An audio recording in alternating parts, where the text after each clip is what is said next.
जो कभी किसी के गाड़ी की टायर बदबू करती थी, कहीं दूर दराज से हम लोग आते थे तो रुकने के बाद वो बदबू करता था, चूँकि महिलाएं बाहर ही शौच करती थी।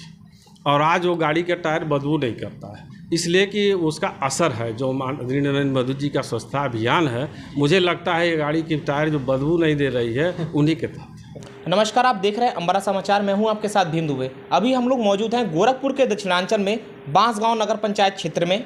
यहाँ पे अभी हम लोगों द्वारा देखा जा रहा है कि यहाँ पे बीजेपी के जो द्वारा गांव चलो अभियान के तहत कुछ सफाई के कार्यक्रम, कुछ उनकी जो सरकार के द्वारा जो योजनाएं हैं उसका प्रचार प्रसार किया जा रहा है। यहाँ हमारे साथ सर मौजूद हैं। सर के बारे में हम पूछते हैं और बताते हैं कि ये योजना जो चल रही है भारतीय जनता पार्टी द्वारा, इस योजना के बारे में ये क्या है योजना। सर, आपका शुभ नाम क्या है?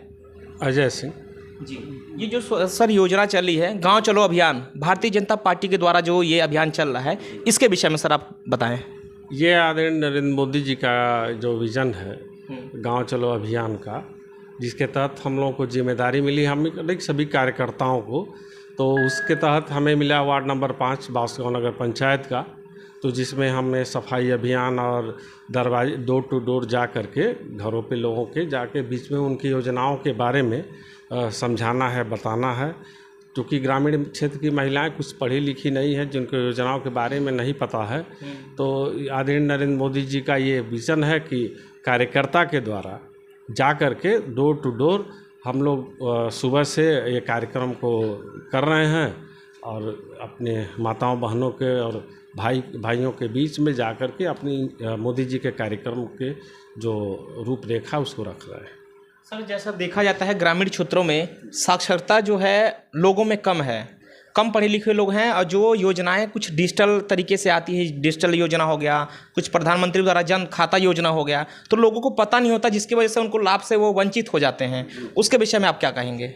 उसी के तहत ये आपका सवाल अच्छा है, उसके तहत ही ये कार्यक्रम मोदी जी का है, जिसके तहत ये कार्यकर्ता जा कर के इन बातों को उनके साथ मिल बांट करके बताएंगे बैठ के कि ये योजनाएं कैसी हैं, क्या है। इसका जो पढ़े लिखे हैं वो पढ़ लेंगे, जो नहीं पढ़े लिखे हैं उनको हम अपने से बताएंगे। इसका जो भारतीय जनता पार्टी के कार्यक्रम को कार्यकर्ता इस तरीके से मेहनत कर रहे हैं, तो उसका लाभ मिलेगा हमें आने वाले समय में।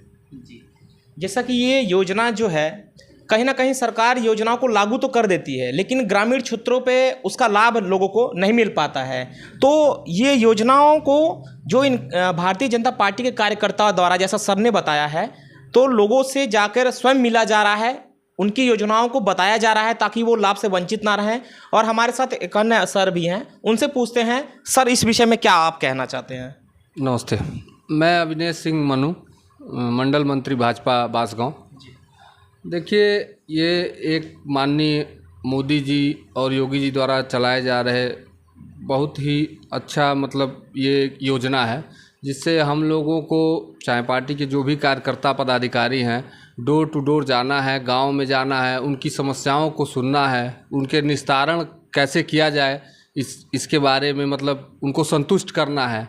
या कोई योजना आई जिसका लाभ कुछ, जैसे अभी बताया आपने कि लाभ नहीं मिल पा रहा है, तो अगर वो समझे तो ठीक है, नहीं समझ पा रहा है तो उनको उनकी ही भाषा में बैठ करके उनके साथ रुक करके वहाँ समय दे करके पूरी तरह से उनको इससे निश्चिंत करना है कि उनकी बात जो है सुनी जा रही है और उनके कार्यों को किया जा रहा है, किया जाएगा।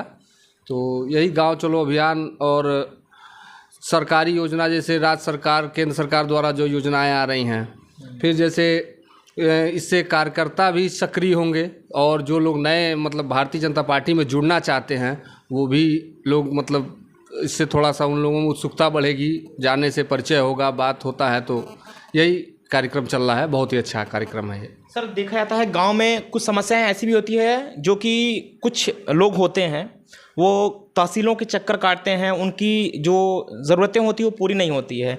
तो इस तरह के लोग भी मिलते होंगे जो इस तरह बताते होंगे कि हमारे गांव में नाली की समस्या है, पानी की समस्या है या बिजली की समस्या है। तो उससे रिलेटेड अगर आपको इस तरह की जानकारी मिलती है तो आप उस पर क्या करते हैं?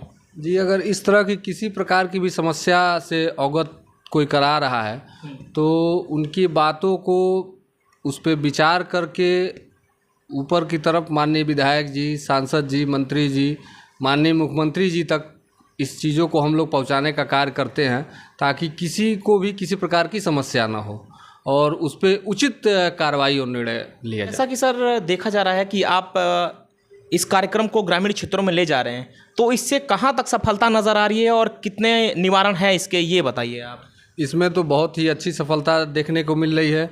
हमारे समझ से नगर के जो भी मंदिर हैं उन पे किसी न किसी कार्यकर्ता, पदाधिकारी, विधायक जी का चाहे मंत्री जी का लगातार प्रोग्राम लग रहे हैं और हमारे समझ से कोई मंदिर बचने वाला नहीं है। सारी साफ सफाई के साथ धुलाई हो रही है। बाकी आप जो है बताएंगे। सर जैसा कि ये भी देखा जा रहा है कि मंदिरों को विशेष तौर पे भी सफाई का ध्यान दिया जा रहा है, उस पर आप क्या कहेंगे? देखिए, मंदिरों को साफ़ सुथरा रखने का तो हमारे शास्त्र में भी विधान है कि वो चूँकि जो देवता हैं वहाँ पे स्वच्छता और पवित्रता दोनों बहुत ही वो अच्छी बात मानी जाती है। हो पाए तो लोगों को करना चाहिए और उसके तहत ये एक कार्यक्रम जो भारतीय जनता पार्टी का है, ये बड़ा पवित्र कार्यक्रम हो रहा है कि हम लोग इसके तहत मंदिर की स्वच्छता को कर पा रहे हैं। और सबसे बड़ी चीज़ है कि मोदी जी का कोई भी चीज़ तुरंत तो नहीं, जैसे स्वच्छता अभियान को ही ले लीजिए, को मंदिर की बात छोड़िए। आज कभी किसी के गाड़ी की टायर बदबू करती थी, कहीं दूर दराज से हम लोग आते थे तो रुकने के बाद वो बदबू करता था, चूँकि महिलाएं बाहर ही शौच करती थी, और आज वो गाड़ी का टायर बदबू नहीं करता है, इसलिए कि उसका असर है जो माननीय नरेंद्र मोदी जी का स्वच्छता अभियान है। मुझे लगता है ये गाड़ी की टायर जो बदबू नहीं दे रही है उन्हीं के तहत, उनके कार्यक्रम के तहत। सर हमारे चैनल के माध्यम से आप बांसगांव की जनता को और गोरखपुर के दक्षिणांचल की जनता को आप क्या संदेश देना चाहेंगे? किस स्वच्छता को लेकर? जी, तो इसमें क्या है कि ये तो पहले से है कि उसको जगाने का काम, जैसे मान लीजिए कोई भी चीज़ आपके घर पड़ा हुआ है, उसका यूज आप नहीं कर रहे हैं, ऐसे ही ये व्यवस्थाएं पड़ी थी। आदरणीय नरेंद्र मोदी जी के द्वारा इसको जगाने का कार्यक्रम किया गया और आज ये दिख रहा है, प्रैक्टिकल में दिख रहा है कि चूँकि उसका एक उदाहरण है कि मैं देखा हूँ कि अस्पताल में और सड़कों पर नगर पंचायत का जो कूड़ा है उसमें माइक के द्वारा बोलना, घर घर पहुंचाना और सारी गाड़ियों का जो योजनाओं के तहत नगर पंचायतों के द्वारा जो मुहैया कराया जा रहा है, ये सब दिख रहा है। जिससे जो कूड़े का ढेर और कहीं भी दिखाई देता था, जो हमारी नगर पंचायत की मैं बात कर रहा हूँ और भी महानगर की मैं बात कर रहा हूँ, जहाँ भी मैं जा रहा हूँ तो ये कूड़े का ढेर क्यों नहीं दिखाई दे रहा? इसके पीछे यही है मात कि उस पर काम हो रहे हैं, जो कि तुरंत तो नहीं नज़र आता, अब नज़र आ रहा है। स्वच्छता अभियान पूरा तो मैं नहीं, लेकिन सफलता की तरफ बड़ी तेज़ी से बढ़ रहा है। और सर मैं एक और प्रश्न आपसे कहना चाहूँगा, जैसा कि दिल्ली में इससे पहले सरकार काफ़ी सालों से नहीं थी, लेकिन अब इस बार बीजेपी की सरकार दिल्ली में भी बनी है। काफ़ी सालों पहले आम आदमी पार्टी की सरकार थी, वहाँ पे यमुना जो कहा जाता है कि एमआर लगा रहता था, लेकिन जैसे ही सरकार बीजेपी की वहाँ बनी है तो देखा जा रहा है वहाँ साफ़ सफाई का विशेष ध्यान रखा जा रहा है और आज इस समय वर्तमान में वहाँ पे जो पानी है वो बिल्कुल स्वच्छ नज़र आ रहा है। उस पर क्या कहेंगे आप? देखिए, जो आम आदमी पार्टी की बात आप कर रहे हैं, आम आदमी पार्टी की कोई बात आम है ही नहीं, पहली बात तो ये है। और जो उसके मुख्यमंत्री हैं केजरीवाल जी थे, तो केजरीवाल जी तो आम आदमी अपने को बताए और ख़ास आदमी बन गए वो, और महलों में पता नहीं क्या क्या वो बना करके रहने लगे। तो आम आदमी तो रहे ही नहीं, वो ना आम आदमी की पार्टी रही। और भारतीय जनता पार्टी का जहाँ तक बात है कि भारतीय जनता पार्टी का देश के प्रति हमेशा एक पीड़ा रहता है, उसके प्रति जो उनकी पीड़ा रहती है वो दिखता है जब वो किसी पद पे या किसी जिम्मेदारी पे वो आते हैं। तो वो जिम्मेदारी दिखती है जो वो लगता है कि उनके हृदय में कहीं पे छिपी हुई चीज़ है जिसे वो अब कर रहे हैं। तो जब भी भारतीय जनता पार्टी को मौका मिलेगा तो आम और ख़ास की बात नहीं रहेगी, वो आपके सामने वो एक दिखने का काम करेगा हमेशा।